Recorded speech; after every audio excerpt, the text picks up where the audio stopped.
হয় আচলতে অনুষ্ঠানত ইতিমধ্যে ভিডিঅ'টোৰ যোগেদি চাগে গমেই পাইছে গোটেইখিনি কথা অন্য একোৱে নাই তেওঁ বাৰে বাৰে মোৰ নামটো ভুল কৰি কৈ আছিলে আৰু মই যেতিয়া গ্ৰীণ ৰুমত আছিলোঁ মঞ্চত উঠাৰ আগে আগে মই ইতিমধ্যে মোৰ কেইবাবাৰো কাণত পৰিছিলে মোৰ নামটো ভুলকৈ কোৱাটো একো ডাঙৰ কথা নহয় তেওঁ নাজানিবও পাৰে বা তেওঁৰ লগত সেইটো নাথাকিবও পাৰে সেইখিনি সময়ত কিন্তু এবাৰ দুবাৰ নহয় সেইটো প্ৰায় বাৰে বাৰেই হৈ আছিলে মানে কেইবাবাৰো যিহেতু হৈ আছিলে আমাৰ দলৰ ফালৰ পৰা কেইবাজনেও গৈ পেলাই তেওঁক মানে জনাই আছিলে কমিটি থ্ৰুৰে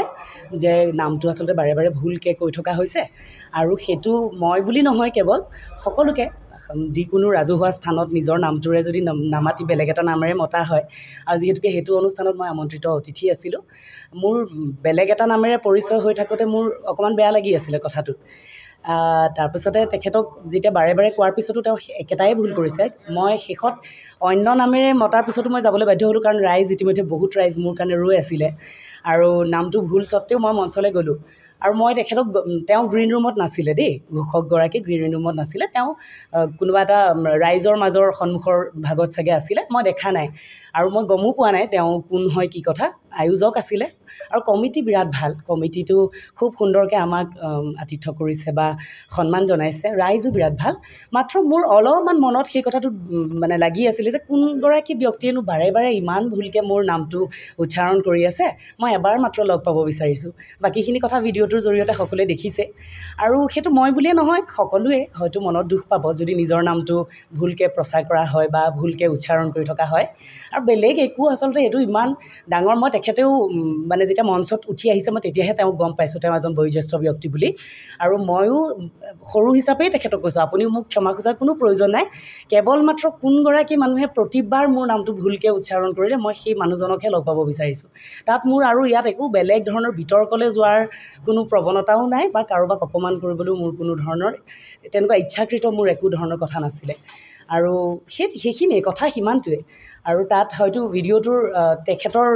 মাতটো অহা নাই মোৰ কথাখিনিয়ে কাট কৰি পেলাই দেখুৱাই থকা হৈছে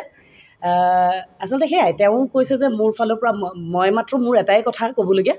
যদি মোক আমন্ত্ৰণ কৰি নিছে আয়োজকেও যথেষ্টবাৰ ক'লে আৰু যদি যিহেতুকে মোক তাত মাতি নিছে সন্মান সহকাৰে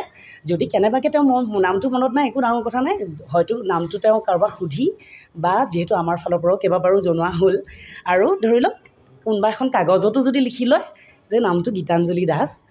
তেতিয়াহ'লে হয়তো বেয়া নালাগিলেহেঁতেন সিমানটোৱে কথা বেলেগ একো নাই মনত অকণমান বেয়া লাগিছিল বাছ কথাটো সিমানটোৱে আচলতে চাওক যেতিয়া তেওঁ ঘোষণা কৰিছে মোৰ নামটো ক'ৰ পৰা কৰিছে মই প্ৰথম কথা আপোনাক ক'লোঁ যেতিয়া মই গ্ৰীণ ৰুমত বহু দেৰি বহি আছোঁ তেতিয়া মই তেওঁৰ লগত মই মুখামুখি হোৱা নাই মই মাত্ৰ তেওঁৰ মাতটোহে শুনি আছোঁ বাৰে বাৰে মোৰ নামটো ভুলকৈ উচ্চাৰিত হৈ আছে মোৰ টীমৰ মানুহে গৈ পেলাই তেখেতক কৈছে কমিটিৰ মানুহেও গৈ পেলাই কৈছেগৈ কিন্তু শেষ মুহূৰ্তলৈ যেতিয়ালৈ মই ছাউণ্ড চেকৰ পিছত ষ্টেজত উঠিছোঁ তেতিয়ালৈ মোৰ নামটো ভুলেই হৈ থাকিলে তথাপি মই কুণ্ঠাবোধ নকৰাকৈ মঞ্চলৈ গ'লোঁ কিয়নো এখন ৰাইজ মোলৈ ৰৈ আছে বেলেগৰ নামেৰে হ'লেও মই মঞ্চত উঠিলোঁ কিন্তু যেতিয়া মই সেইকাৰণেই মই আচলতে তেওঁক চাবলৈ বিচাৰিলোঁ যে কোনগৰাকী ব্যক্তিনো যোনে মোৰ নামটো বাৰে বাৰে কোৱাৰ পিছতো এবাৰ বা দুবাৰ কিবা এটা ভুল হ'ব পাৰে ভুলবশতঃ নামটো উচ্চাৰণ ভুলকৈ হৈছে একো নাই কিন্তু যেতিয়া প্ৰত্যেকবাৰে ভুল হৈ থাকিলে মই সেইকাৰণেহে তেওঁক লগ পাবলৈ মোৰ মনতো এটা মানে ইচ্ছা জাগ্ৰত হ'ল আৰু সেয়েহে মই তেখেতক যিহেতু মই তেওঁক দেখা নাছিলোঁ গ্ৰীণ ৰুমতো নাই বা তেওঁৰ লগত মোৰ মুখামুখি হোৱা নাই সেয়েহে মই আচলতে মঞ্চত তেওঁক বিচাৰিছিলোঁ মঞ্চত তেওঁ উপবিষ্ট হোৱাৰ পিছতহে মই গম পাইছোঁ যে তেখেত এগৰাকী বয়োজ্যেষ্ঠ ব্যক্তি আৰু মই লগে লগে মঞ্চতে কৈছোঁ আপোনালোকে ক্লিপটোত চাগে পাইছেই যে আপুনি মোক ক্ষমা খোজাৰ কোনো প্ৰয়োজন নাই মই আপোনাতকৈ যথেষ্ট সৰু কেৱল মোৰ মনত দুখ লাগিছে যে আপুনি মোৰ নামটো ভুলকৈ উচ্চাৰণ কৰি থাকিলে দাদা